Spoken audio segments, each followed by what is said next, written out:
and welcome to the DM's Travel Book Club, a guide to the inner planes, where in each episode we look at one of the planes of existence as outlined in the great wheel cosmology in the role-playing game Dungeons and Dragons. Boo, boo, boo, boo, boo. Lots of hand gestures. With me, as always, is my wonderful co-host Hamilton, as we both go traveling.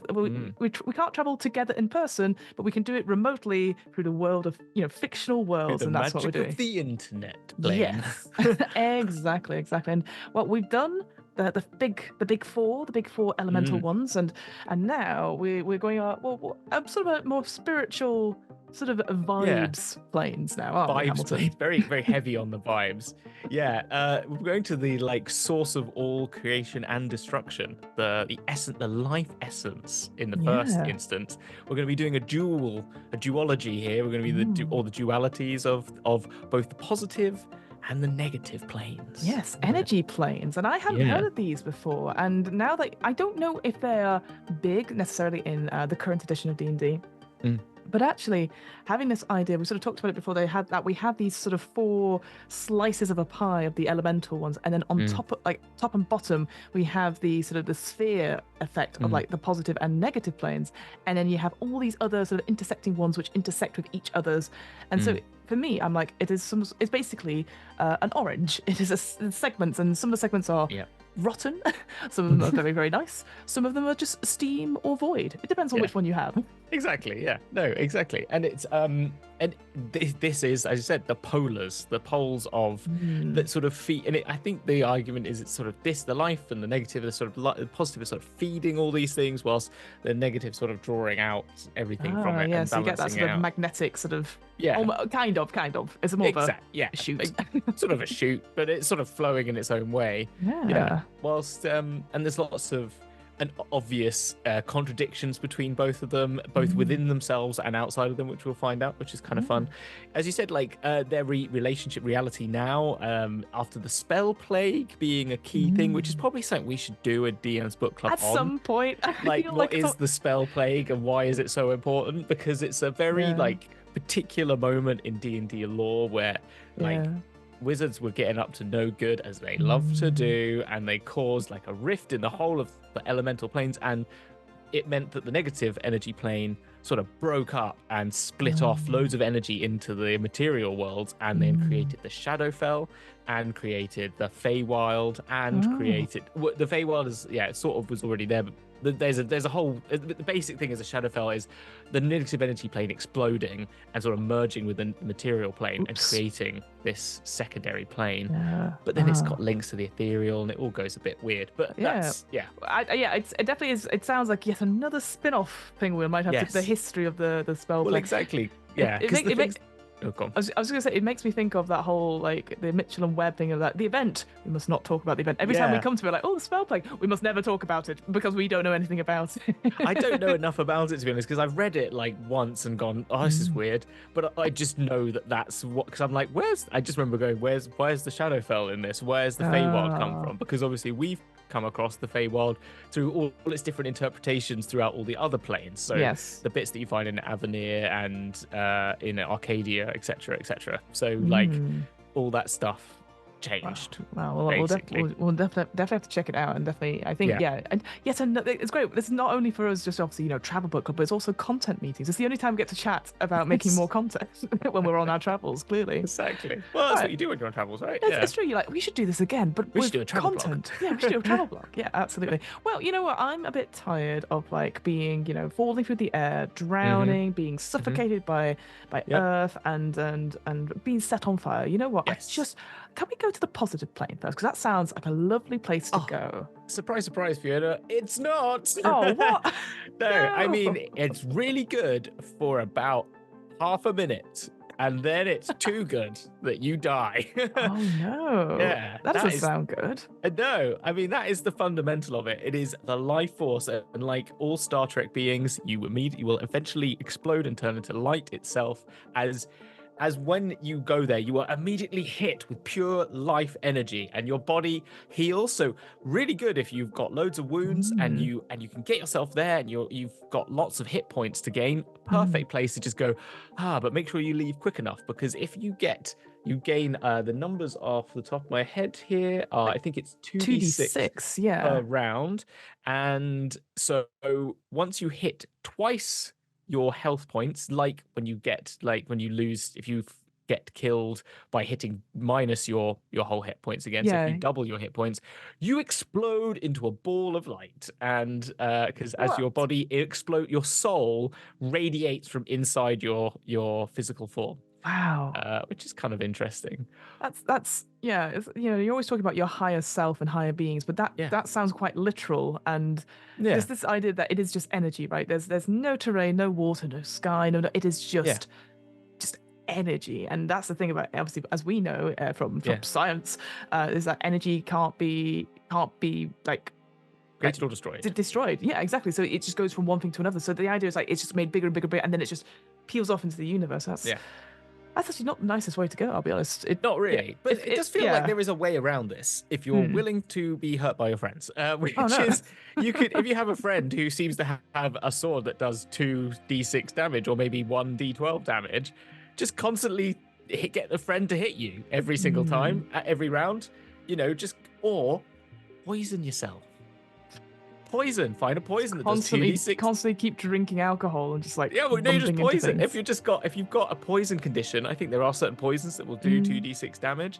So you could just have that effect on you. I mean, there are ways. There are many ways to overcome this. Maybe there are ways that don't involve you hurting yourself or your friends, but those are the ones that I'm like, well, this is a mechanics-based game. This is a very easy way to overcome this. Right. Yeah. I think the tagline I see of this is like, moving around is not really a body's main concern in a plane of positive energy. Survival is. The fact that you're just there like constantly having the worst kind of like morning sickness or just feeling absolutely like you're hungover and you're like, oh, this place is nice, like just constantly like healed. Oh, I'm great. I'm great. I'm ill. I'm great. I'm ill. So you just have to go through this constant body of just like regenerating, which is why, because you cannot breathe there is no air to breathe. There is no any elemental, like we have pockets of elements in other planes. Any pocket of elemental existence that occurs is immediately destroyed. So there is no air. So all your breathing is pure radiance. So and why, if you're not stopping the effect of healing, well, you're just surviving not being able to breathe, basically, because your body is just repaired. So even if you are able to overcome this ability to shield yourself from positive energy, there is a positive, I can't remember the name of the I think it's positive plane protection. It feels like factor 50 sun cream that you're just constantly popping on yourself. Factor 1 million. To stop your souls being overwhelmed by the influx of energies by shielding the cutter and their belongings from the plane's energy altogether. The negative plane's protection, essentially, which is pretty wild. And it's I like how sort of our guide for this particular one is someone who doesn't live there, who's maybe experienced it a little bit, and they go, people keep saying that positive energy can't be bad and it's not dangerous. Nope. Wrong. Don't do it. Actually. Actually, it's actually really dangerous. So as you said, and I think I liked how it, again, sort of the brochure that we're sort of looking at, talking about the positive plane, it's like plane of life. It's also called vim, vigor, life, energy, soul, spirit, chi, chakra, all these different words that we have for like, so it's everything that, as players, as travelers to the place, we can all associate with what it is. Obviously, I know that sounds very simplistic, but we're like, we know what it is. As soon as we get there, we're like, right, yes. And then the sudden realization of, oh, right, it is really bad. It's how I see snow. I'm like, oh yeah, snow, that's lovely. And I go, no, snow, I can't go anywhere. I'm trapped in my house. Yes, no, exactly. And I think the way it's worded, as you said, is really well put together. The whole, all of these planes have some different way of teaching you about it. And because and the irony of this plane, like there are not many, if there's only one elemental thing they talk about, which is an inhabitant that's natural born to this place. But other than that, there's not a lot of things that live or exist here. No. And as such, we're just getting this information from a traveler who has been there, a wizard, I believe, a plane walking wizard, who just kind of lets you know, like, before I tell you anything, you just need to know how bad this is. Yeah. And, let me set your expectation about this. Yeah. Absolutely. But that's the interesting thing about it, though, is the lack of life forms, because there is hardly any here, and in order to like bring something in, well, how do you get here? Because there's not a lot of ways, is there? It's very hard to get here, actually. It's like, there's just isn't. There's not like before we had phases like, oh, there's a portal that's on this 9th layer of hell, or one of the layers of the abyss, or in a secret mountain of Elysium. Not so much here. The probably real way to get here is just either have a spell like plane shift, or the really hard way is just by going to one of the sort of maybe quasi planes perhaps, and then just walking until you hit the border, which could take you forever. So it is very hard to get here. So it's one of those things where if you were going to run this in a campaign, like, I think the hook would need to be really solid, and it obviously being here is so dangerous anyway, and maybe the players aren't aware of how dangerous it is, but because it's like the final bit and the quest, like the person will finally get plane shift, and we can finally go get the last piece of the staff, or imbue it with the energy that we need, or we have to walk through fire and then steam, and then we're here, wherever it is on the big, however they choose, you just like offer them that you have to get the pod.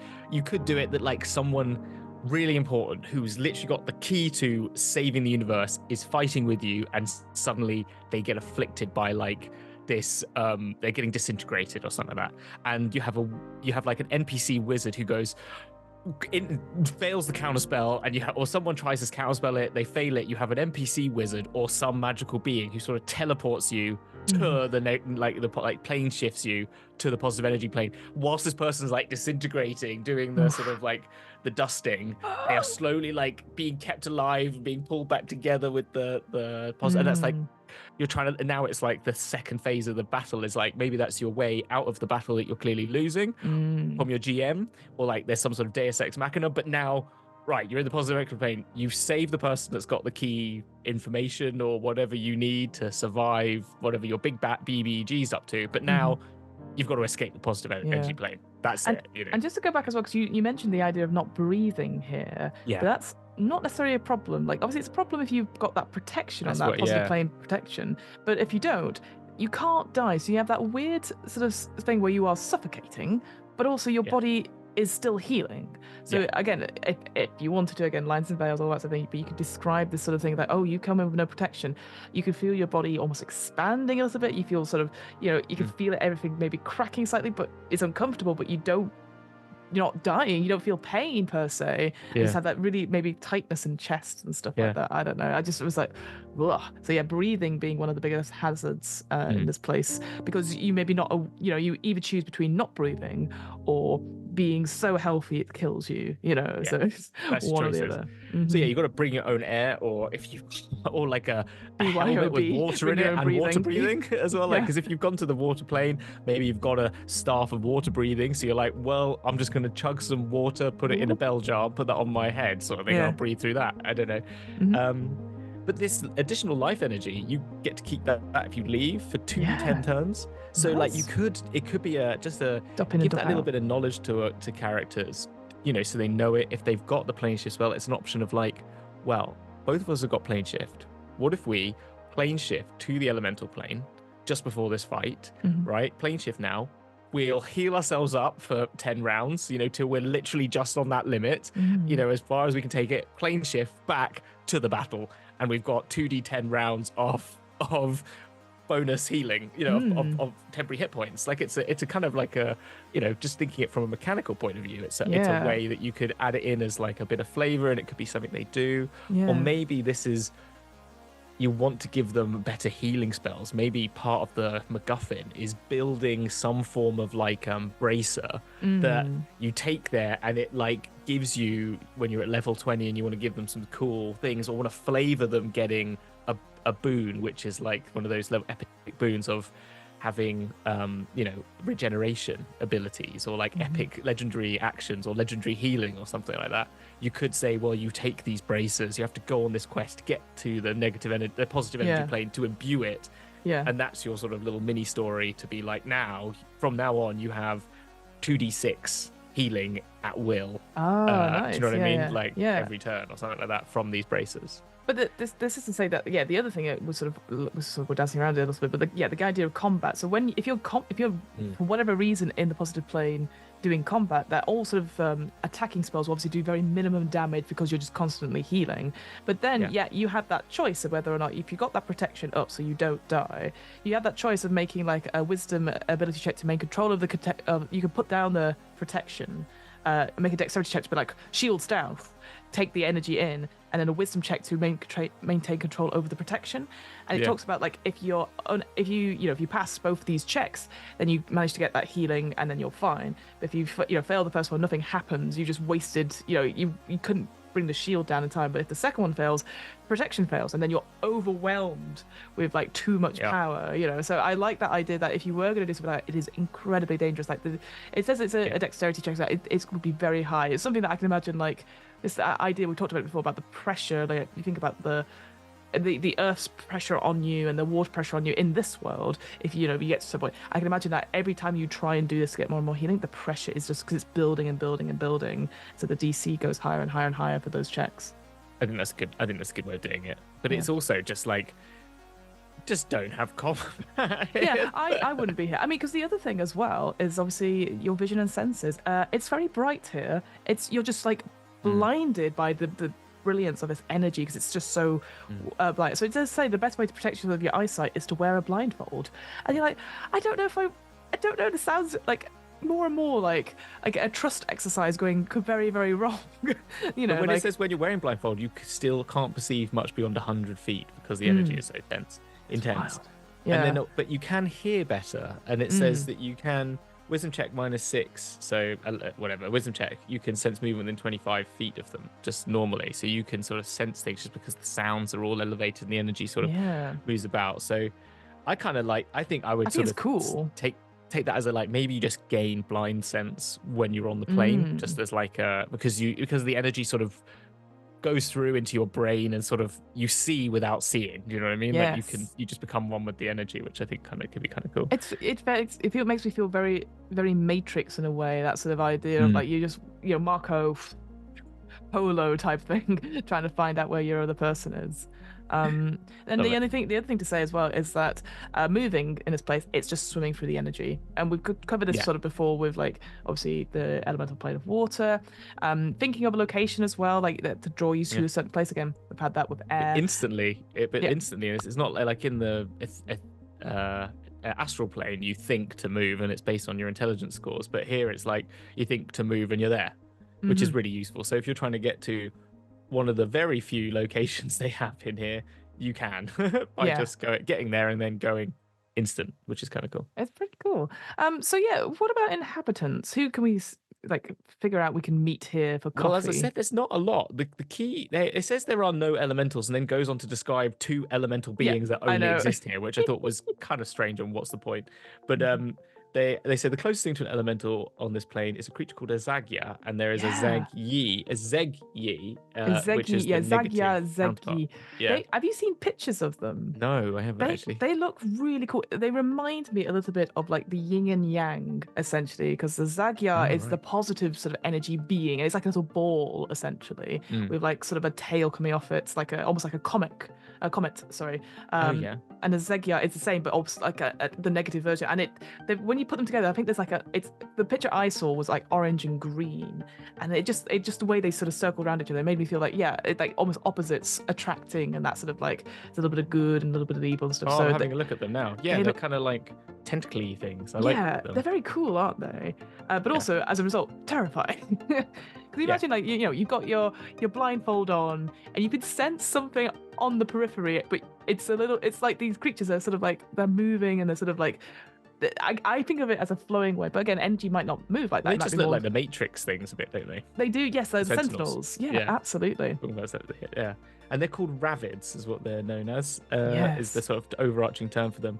Other than that, it says there's not really, no one expects, like, there are no elementals, and there's not many powers here, because also even for powers, this is too much life force. However, they will be seen coming here if they want to create life of some description, like gods like to do. So classic.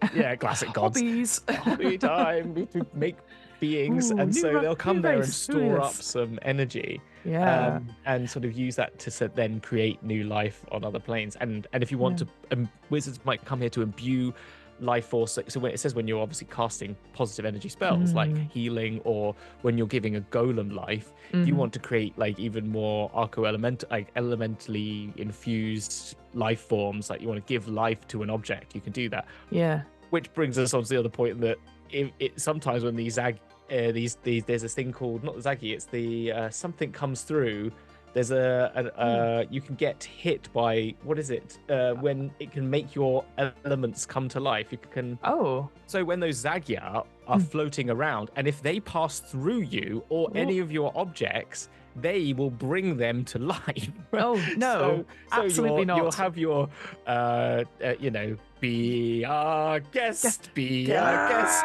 Yeah, and you explode into an energy being at the end, at the end of the finale song. As your wardrobe comes to life and starts singing to you, Well, that's a good point as well, because it does say, here's some valuable advice. Don't assume that it's a creature, because it's a creature of life energy, that it's good-natured or helpful. These things are so beyond understanding that they might kill a body even before they realize they're there. And that's I appreciate you're not necessarily a Doctor Who fan per se, but there's definitely episodes that I can think of where they're trapped in something and there's something outside that's trying to get in, and we don't know what their intentions are, but we think evil, but it's more because they're interested, and that's just how they live. They're like, something has come into our territory, we're going to open up this tin can and look inside it, and we're going to take, not a good idea. Yeah, exactly. So I like that idea, going, hey, because it's a nice plane, again, it's that idea, like, positive doesn't mean nice. Yes, exactly. So I thought that was quite a good little bit of, again, going back to this POV of this wizard going, no, I cannot set the expectation any lower. It is not a good place. Yeah, no, it's very true. I like that. That's a very good point as well. And so, yeah, I think we've pretty much come to the end of the sort of inhabitants. It's a very short part to this. Yes. But there is one place of refuge. Yeah, like the one place we could go if we were. Yeah, so if you do get there energy, and you want to and you know of this place, you can immediately think of it and be there. So that's really handy. So it actually is a good way around, which is the known as the Fortress of Life. Yes, I know. That was it. Classic. Yeah, I mean, to be fair, there's no other fortresses with that claim, so it makes total sense here. And they can take that claim very literally. It makes sense. And this is what you sort of, I think you sort of, like, again, was referencing it a little bit earlier. So the person that runs this place, Ferndale, they've created this place. They're part of the Transcendent Order as well, if you're going back into our Planescape stuff. And here at the Fortress of Life, very big spells keeping it, to keep the fortress intact from the onrush of positive energy. But they are looking for something called life pearls. And I think this is the hook. I think this is the thing that you'd go for, this idea that these are just positive energy that has been crushed and concentrated into a focal point like sand and grits in an oyster to comprise into a pearl. And these round translucent bits of consecrated life energy are called life pearls, and they can be taken off the plane, and they can be used to heal people or restore the dead. And it's just like I just feel like it's such a great hook or a great quest thing to be like, you want to go and try and get one of these incredibly, like, almost priceless valuable things. It's got a bit of stats as well for it, like it has the powers of a staff of curing or a rod of resurrection with 4d10 charges, but it will shatter. This is the thing, these pearls are so delicate that once they're finished, it will shatter in a 66 fireball, presumably whoever's holding it. So you have to be a bit careful. But I just thought they were really interesting. But of course, as a result, those creatures, so the rabbits and the zagyars, they are drawn to it. Like, again, it's almost like, oh, more energy, yum, yum, yum, yum, that sort of thing. Yeah. So yeah, I can imagine, like, if you are sent out, if you go to work with this person and they're like, all right, we'll come out, we'll find some. It's just could be a really interesting hook. And it's such a short paragraph. I'm like, oh, I want to find out more about these life pearls, and because they seem very valuable. Like, to resurrect dead, like, come on. Yeah, exactly. That's the thing. Like, really helpful, sort of like, as you said, MacGuffin to have. I do now think like you could see like a wizard having these Zagyas or Zeggis or Zagyas as like they're sort of like they pulled them in from the plane, they sort of float around them like this, and then they sort of like send them as their like minions to attack you just by draining your life force. Oh or my stuff god, like that. yeah, or giving you too much life. Yeah, or giving you too much life, exactly, sort of yeah, thing. they've almost like attacked jellyfish. Or just healing them, so they just sort of heal them, and then they sort of like go over there. But maybe that could be like a mechanic that you have to work in, is like dodging them, kill the Zag. So that it stops healing the mage as well as attack. So it's kind of like another dynamic to the battle. Cool. Yeah, having a subclass of a magic user that is energy would be quite interesting. And how I imagine it is those huge sort of box jellyfishes, that sort of thing, and that you would send them forth, and that would be then you maybe have a whole swarm as you're just sort of presumably flying. You're always going to be flying in a swarm of like jellyfish, Magneto style. And the final thing just to say is that there's no spell keys that can rectify this idea of like I said, damage of any type is reduced to the minimum, and there's no spell keys that can change that, because essentially mages have not spent enough time on the plane to create one, because obviously they get there and they explode in light. And it's just if you need an item to be recharged, you can come here to do it as well. So, but that's kind of it. Again, these energy planes are quite short but very straightforward. It's a life plane. It's going to kill you with health and life and love, and you're going to love it. Love to death. Love to death. Positive thinking kills you in the end. Kill them with kindness, as they say. Kill them with kindness, exactly. Well, okay, you're right. I don't want to be here anymore, Hamilton. This is definitely not Fiona's vibe. You know what? I thought I wanted to be here, and I thought I wanted to, be positive. No, you didn't. You know what? I'm wearing a black turtleneck, so I'm ready to. Oh, you're in. I'm ready. Dynamite mode. I'm in Dick Dynamite mode. I'm going to go, and we're going to go to the negative energy planes. We'll go from one pole to the other. Yes. Yes. The most terrible place there is bar none, says the sign as we go in. Don't give me battle. Don't give me the abyss. Even the fiends won't come here, my friend, because they're afraid. And you're like, wow. And I love Tar Shiva Longreach. She sounds cool. And she turns up actually again in the ice one as a little note from her as well. How interesting. But this person is she does like a little Liam Neeson Taken thing, like, but it doesn't matter who I am. I'm convincing you to avoid this most terrible place does. Don't worry, it won't take me long. Yeah, exactly. I will find you. And I will find you. And I will kill you on the negative energy plane. But as we've just come from the plane of life, this is the plane of death. This is the life-sucking, soul-destroying, wish you were anywhere else plane of death. Everything that is contrary, antithetical to life, anti-existence, or just plain destructive ultimately comes from here. There is no good, there's no evil. It just doesn't reflect order or chaos. It is a matter of life versus death, existence versus annihilation, being versus non-being. That is so stark, isn't it? I love that. Yeah, it's like abandon hope, or ye who enter here. But like, it's like, no, seriously, don't. Nice try. Interesting enough, talking about like factions briefly. The Doom Guard love this place. So which I thought was they're also scared of it, which I like, because it's like the Doom Guard don't even want to be here because they don't want to tempt their own. Because the Doom Guard are all like, let's fight, like the world is dying, it's all over, let's just have fun until it dies, right? Sort of people. And they're too scared to come here because they actually want to enjoy the annihilation, I think, because they're a bit too party. But the Dusters are Heralds of Dust are like, no, this is our place. We love to come here on retreat. Yes, I know. They come here to relax and have a chill in have the a reflection on everything outside. That's why we'll come to that in the site. We will come to that, but I just love that sort of idea of let's go on a retreat. And no one goes on a retreat to the plane of life, but you do to the plane of death. So it's interesting because again, there's words such as the heart of oblivion that stands out on the page here, and it's like, in this plane, any creature that comes to this plane is a shining beacon of life in an affinity of non-life. The absence of life is so strong that the sod's own life force drains right out of her body. So the complete opposite, that positive energy drain, it is draining you every single moment. There's a 2d6 thing as well, until eventually you will die, right? Because you go beyond your maximum hit points after 0.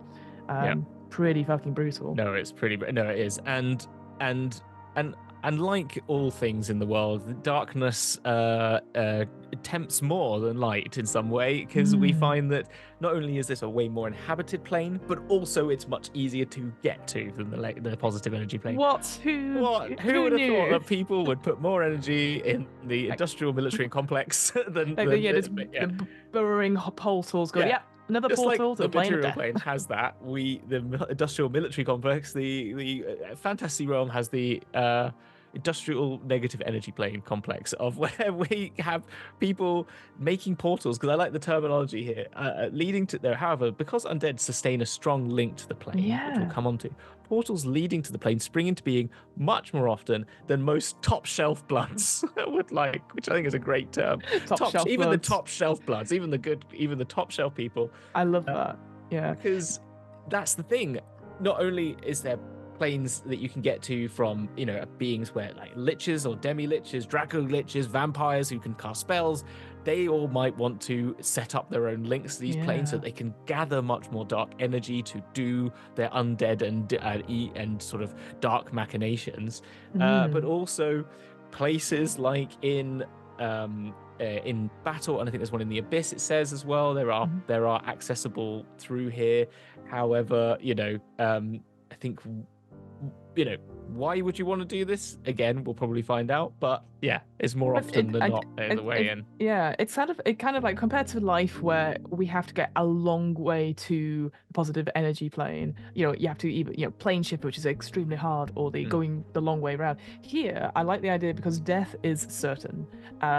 Every story, every plane, there is death in some sense. That there is an ending to things. So that's what I like about it. Like compared to like the sort of like high ideals of life is so great, etc. There's a certainty, and even that idea, like each and every undead thing that's wandering has like a tether to this plane. I like the idea that maybe, again, unluckily, maybe you have like a D100 roll, and like on a critical fail, that person, that the zombie they kill, suddenly it just opens up into a portal to the energy plane. I think that's exactly it. Or or just you find that you go to, I don't know, you could put it in Stradland in Barovia, just like 100%. When there's like too many, undead around, maybe one of the caves is just you walk in and here's and then suddenly like, just sit back.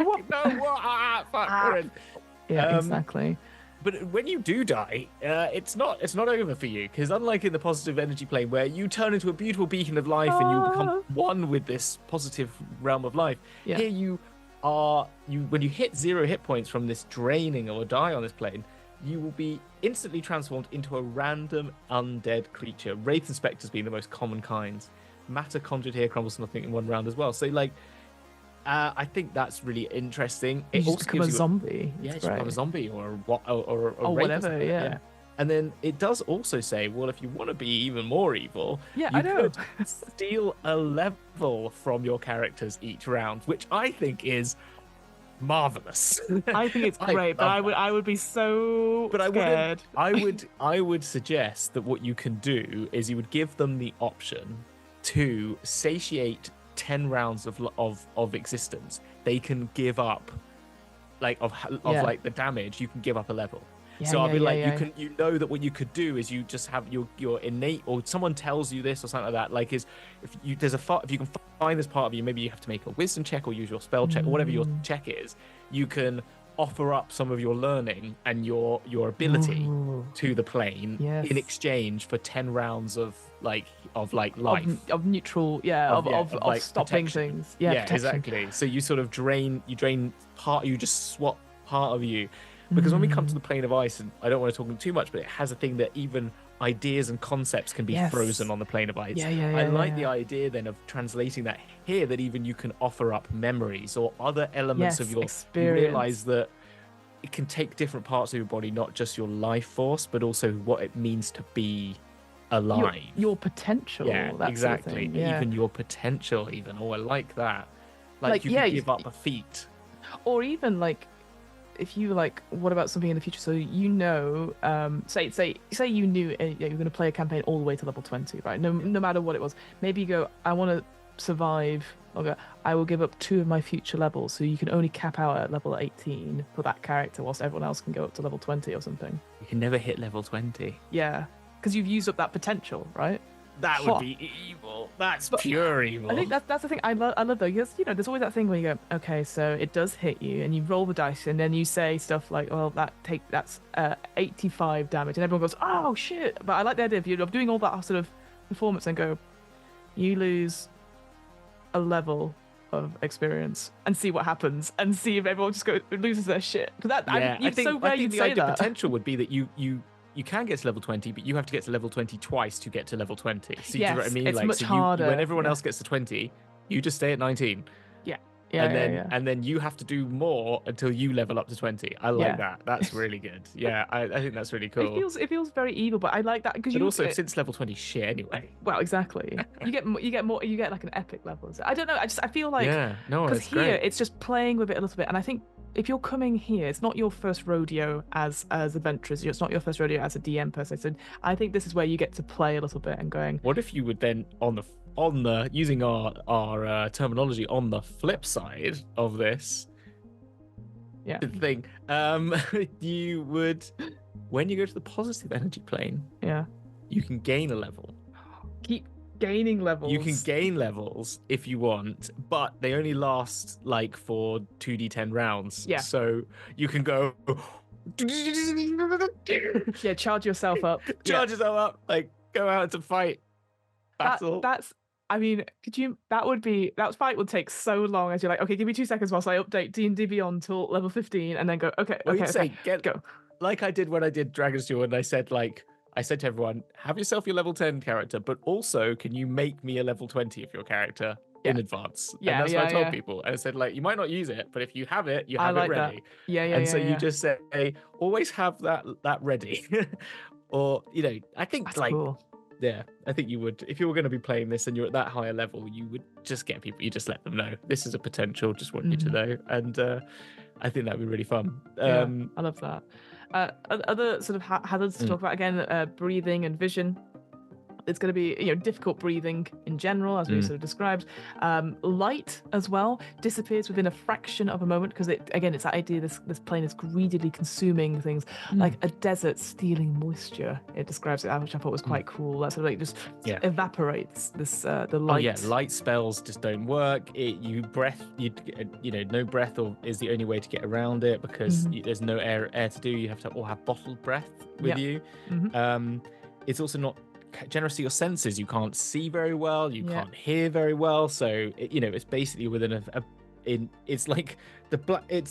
it's as dark as being in the pit of battle at night within a spell of darkness. So which I was like, okay, it's like, well, I cannot see anything as a result, and to move around as well, again, you have to do it through sheer force of will alone, but at a speed that's equal to your normal speed averaged with your wisdom score.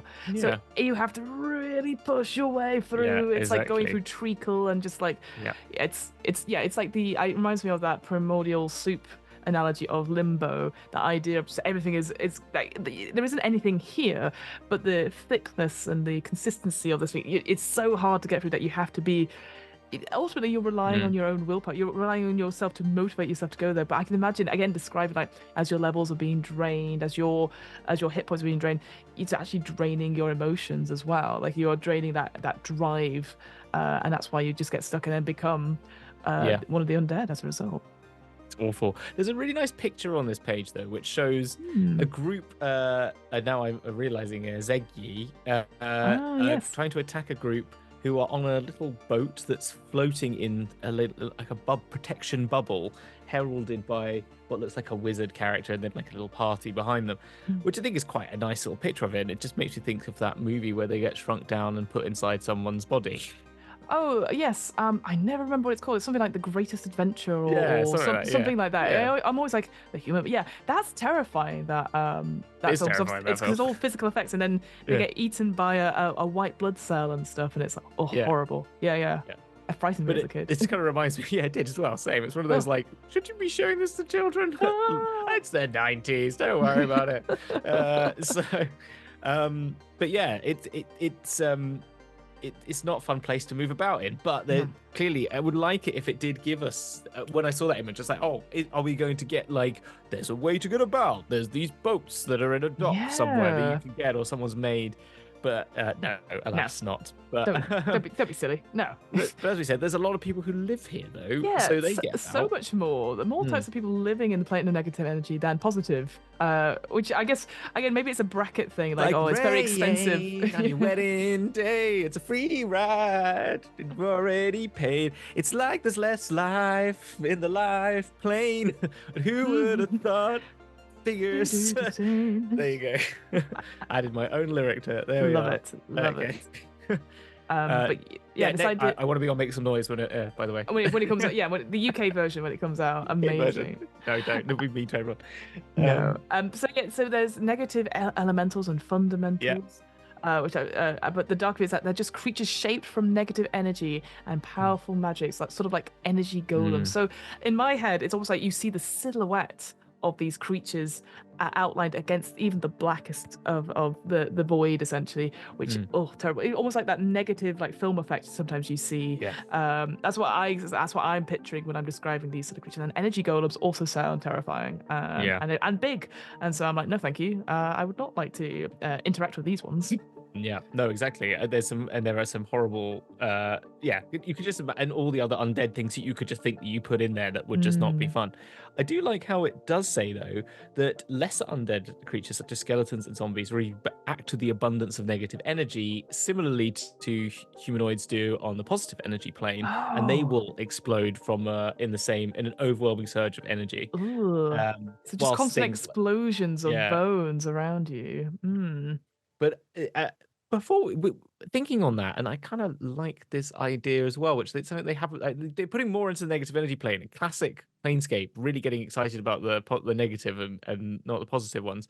But in the sense of like you could do a similar thing, which is like, well, if you can deify yourself, or you can polymorph yourself into true polymorph yourself into like an angelic creature or some sort of like demigod like creature or an elemental creature of some description, then maybe that's another way to overcome it. Do you know what I mean? Like, so if you became a planetar, for example, you can exist because you're like an upper living creature, like top shelf, it's top shelf. Well, I'm just thinking like you're not like you are a sort of higher state of being. Yes, absolutely, that's what I mean. Like then you can, or imbued with positive energy in yourself, then maybe or into a Zagya or something like that, something that could, I just think there's a way they could have worked that as well, like saying like fey creatures are fine here or something like that. I think because or they take less damage or something. They don't embody.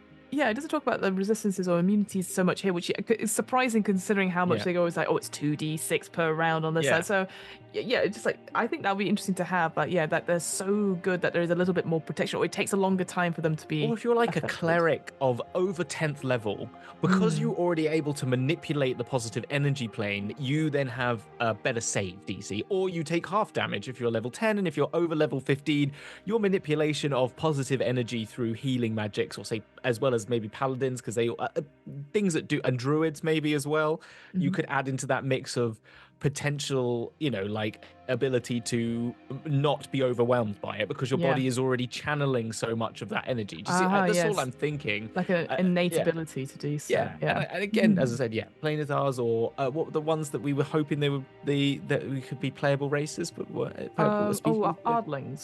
Ardlings, or that's not what I was thinking of then. No, is the ones. No, it wasn't. I'm just shouting names from Planescape, but it's actually, they're the people that are like guardians, cardinals.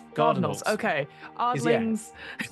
Still getting there. Cardinals. Another one you think cardinals. Like if you're a cardinal, or you can true polymorph into a cardinal. Again, you can absorb this positive energy and utilize it, and maybe that's something you can do. Maybe you can just channel it through, or something. Some sort of wording like that. Like if you're a druid, for say, it's like you're constantly like creating pockets of earth and air and stuff like that, and that's how you're sort of like, you're just constantly like, maybe you can't take any bonus actions, you're utilizing your bonus action constantly just to be like channeling the energy through you to create, focusing on it still, purify water, create food and water, and you're just dropping good berries everywhere and stuff like that. Do you know what I mean? Or like or lay on handsing, as your hands are just illuminated as a paladin because you're just laying on hands. And you get maybe other things, like if you're a paladin, you can never run out of charges of your what's it they do? What do Lay on paladins do? hands? Or No, divine spike? Divine smite? Right, yeah, you get like Okay. infinite smiting or something like that.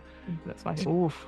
Yeah. Do you know what I mean? Things, I just feel like they could have, just going through the book, it's a very short part of it, but what they could have done is just gone like, okay, there's not a lot of stuff here, but here's a heck ton of mechanics that could be fun. Do you know what I mean? Like, let's just think of all these different ways that it might affect different types of players, and you could say, look, this is just optional rules, but pick and choose these as you like, and here are some ideas for you of like, your paladin gets infinite smite, your guardian, your cleric always heals to, which it does say, it always heals to positive. I don't think it actually does. It doesn't say that. I don't think it does say that, no. No, but when you're on the negative energy plane, the other effect is healing magics do the lowest number they can do. Yeah.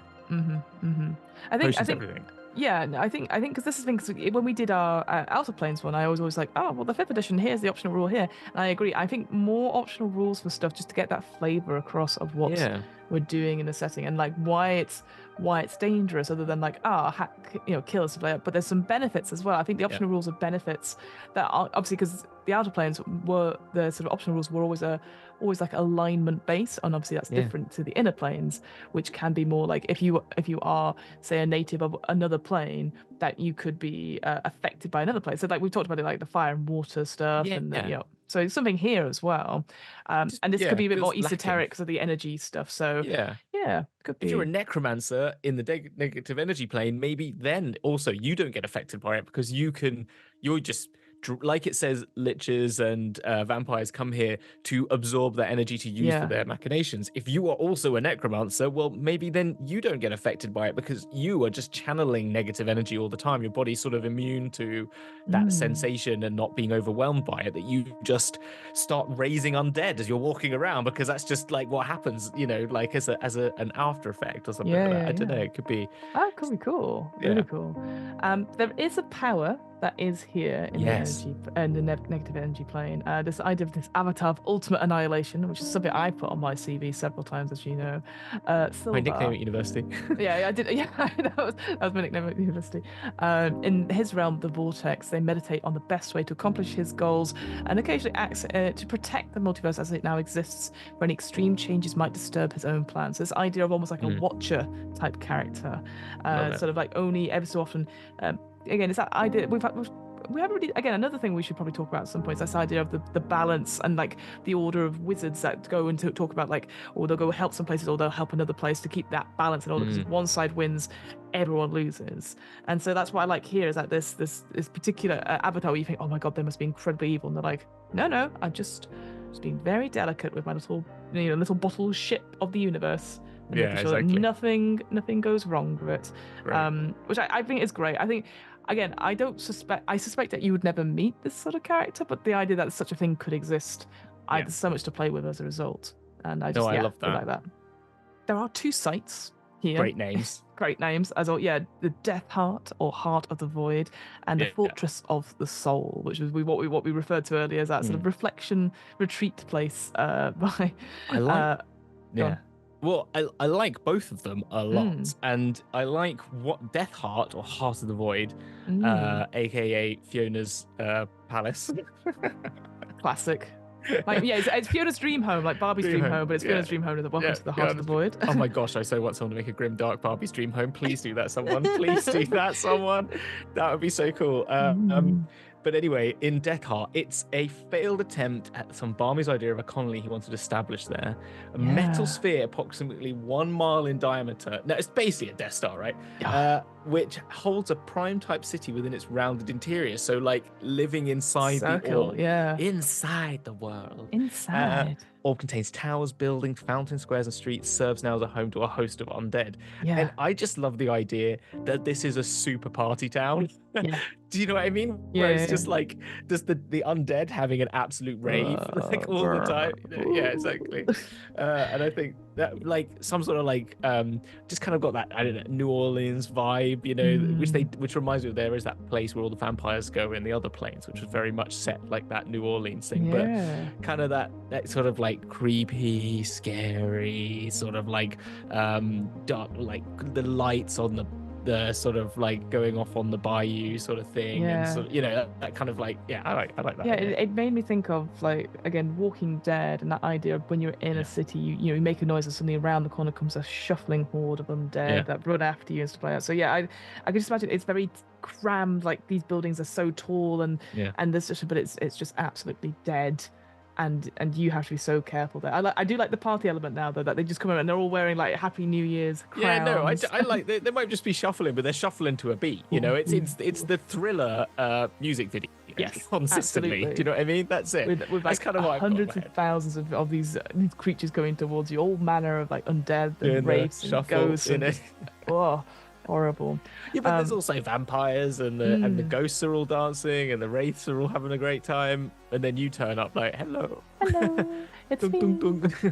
And then the Fortress of the Soul, which is this Dustman faction, and it's a nice sort of citadel, essentially, at the focal point of all they hold dear, as their philosophy surrounds the potency and the value of true death.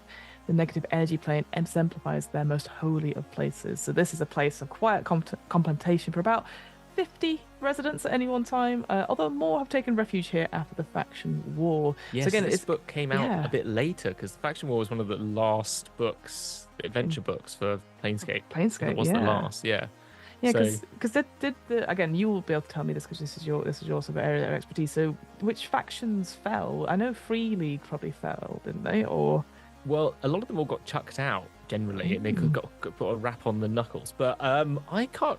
It does mention it in the 5e, but I haven't read it all the way through, so I don't remember. I've read it as in on a wiki, but I've never. I just wondered if I'm guessing the Dustmen then must have fallen. Well, they get kicked out, but then they have to. I think they're still there. Yeah, I don't know. I'd have to double check. We should do a story on faction war. It's another faction war. It is one of the best covers in D&D, because it is literally all black. And then the Planescape logo is just Planescape with the Lady of Pain's logo removed. And it's got the Lady of Pain's face, but only like in red on a black background with a red tear coming down her eye. It's like a super cool cover. And it's just it's like little nods and things in it, and it's really good. That's really good. So we should do the faction. I've got faction war. We'll do We'll do the Plague War. We'll do Spell Plague and Spell Plague. The Plague War.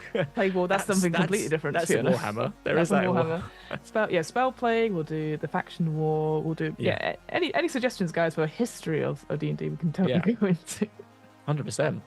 But I like as I said earlier, I just love the idea of this like floating orb where it's like, okay, come in, sit down, contemplate the void and the existence of death. Relax your soul amongst all these floating undead. Yeah, exactly. These horrible things. Through the window, you're like, how relaxing. Yeah, the relaxation, meditation tapes are all just like wails of zombies and undead. Exactly. And breathe in for 5. And the other thing to note as well, which I thought was quite a nice thing, is that the portal to this place only opens once per week in a place called the Hall of Speakers, which I presumably is in this particular fortress. But I like the idea. It's like, oh no, I've been here, and you just have to spend a week contemplating the void and the doing your death yoga and all that sort of thing. I just thought that was quite you're like, come on, only 2 days left before I can leave. Now, is it me, or is that an eye that it looks like, the shape of it? What, because the building, because it sort of like has like a little eye lens, and I was kind of like, my fake theory was that it was going to be like built in the eye of like an undead god or something like that. I mean, that'd be incredibly cool, right? It would totally we've got places like I know I think it's the Gif Yankee. They have their sort of big city where everything comes from. That's in like the chest cavity of an undead god. So why the hell not? Why not have? Oh, don't worry, but we'll clean that. There's like the horrible sort of like the lens of it's a bit dirty. But that's how it protects it, is because it's like built of this undead energy, so you can be inside it, and the entryway looks like the lens, so you go in through the lens. Oh, horrible! As like, and it sort of like does the lens, like opens the sort of thing. would be kind of cool. Yeah, using the little Sorry, lids. I know you. I keep bringing up eyes. I'm so sorry. No, I love it. It's just you're like, I'm not really into horror, but let me tell you about this eye stuff. That Yeah, like, we did it on BG3 the other day. And what was it? It was something else we were talking about. I can't remember. And I was like, or we could just take their eyes. Oh, we could take their things. What was it? I can't remember what I said. You could eat their eyes. And yeah, it would not surprise me if that was in. What was that from? I can't remember what we were talking about. Oh, it was in Sonic Secrets that we're not allowed to talk about. Oh, okay, fair. Yeah, that was it. But yeah, just to round off, so this sort of like general advice for planeswalkers, if they want to go to this negative energy plane, there is more ways to like shelter here than we suspect. And it's probably better to think about where you would go for terms of accommodation rather than trying to wade through the soul drinking energy and the undead that comprise of the plane. And also, again, as we sort of said, like life energy is quite a valuable commodity. So is death energy as well. Like you were sort of mentioning those necromancers and magical researchers need it as part of their experiments and to safely, she says, question, in brackets, to be able to like bring this a way to bring death and study it in different ways. And there's definitely maybe we talked about it last time. I can't remember. Maybe it is the Dustman, and maybe I've got it wrong. But the idea they're just studying true death and what it means and how it affects. No, I know what it was. We talked about monks and the death monks and how they study death through scientific ways. Maybe if you're playing a monk of a certain monastic tradition, and they're like, we want to study death, well, you go, well, why not go to the negative energy plane and just get your own death energy and get good and see what it does to the creatures. I like that. That's kind of cool. You've just made me think of another then alternate sort of like if you wanted to like for your Strahd game even, right? Yeah. So maybe it's like when they, spoiler alert for Strahd, by the way, anyone doesn't want to know the ending of Strahd, it's inevitable and never ending, and if you kill Strahd, he just comes back, right? So like you find that out basically once you've done it once, right? So what if that's the end game? Is like you say maybe you do the whole like you've killed Strahd, right? And you do like a little like, then you go, okay, so then what happens? What would you do next? And you say, oh, we go into the town and say everyone, Strahd is dead. And you tell, I want to say Esmeralda, but it's not. It's Isabella. I know he means Irina, and then Irina, the other person, we get all names mixed up at this time of day. But you get all these things, and you do like, then you go, well, and you tell the story, and then you say, but slowly you realize the darkness doesn't abate, and no, it doesn't end, and wait a minute, there's no sunshine coming over the horizon, and you hear a baby wailing in the background, and with that lightning strikes down, and you see a visage of Strahd in front of you, and I'm back, and you're like, and then you tell a story that you do this again, and you go through this process once, maybe twice more, until you realize that it's futile. And then you're like, and then you leave on this third attempt or something like that.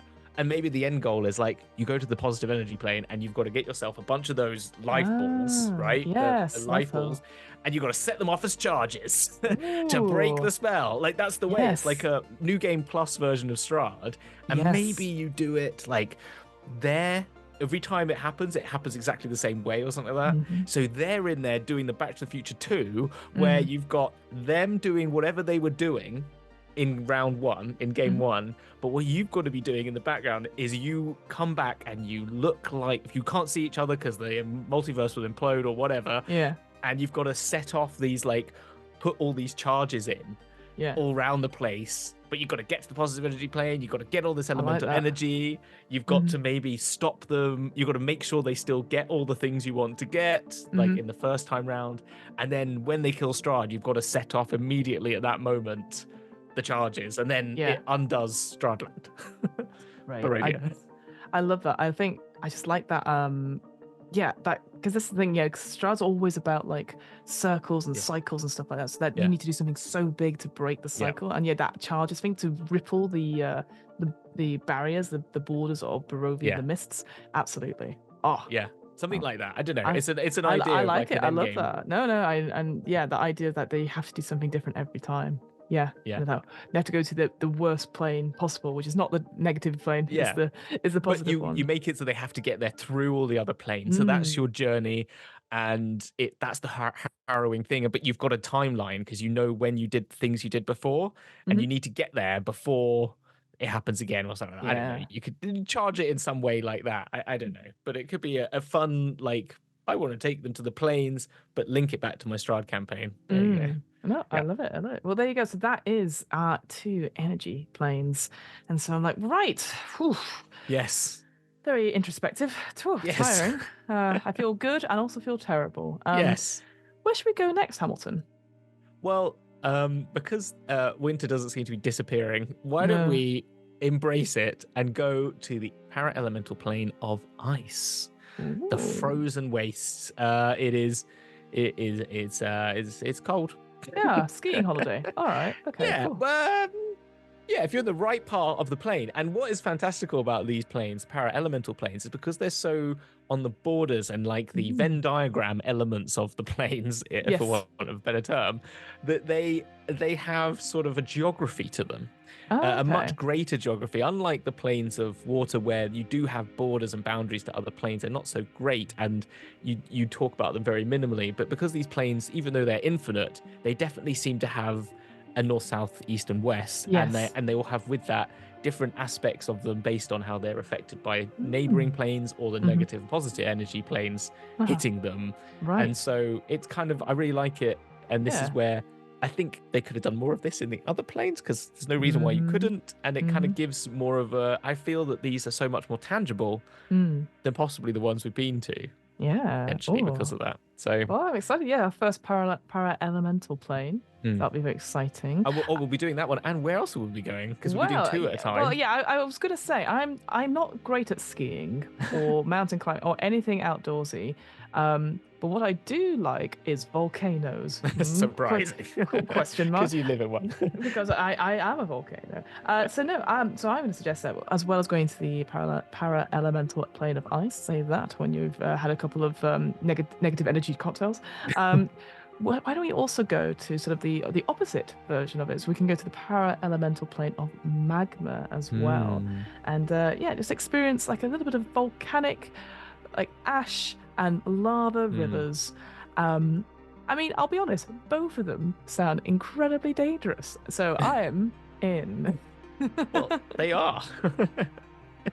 Yeah, no, they're really great. And and just to let people know, the intersections of ice is air and water, and the intersection of magma is fire and earth. Yes, exactly.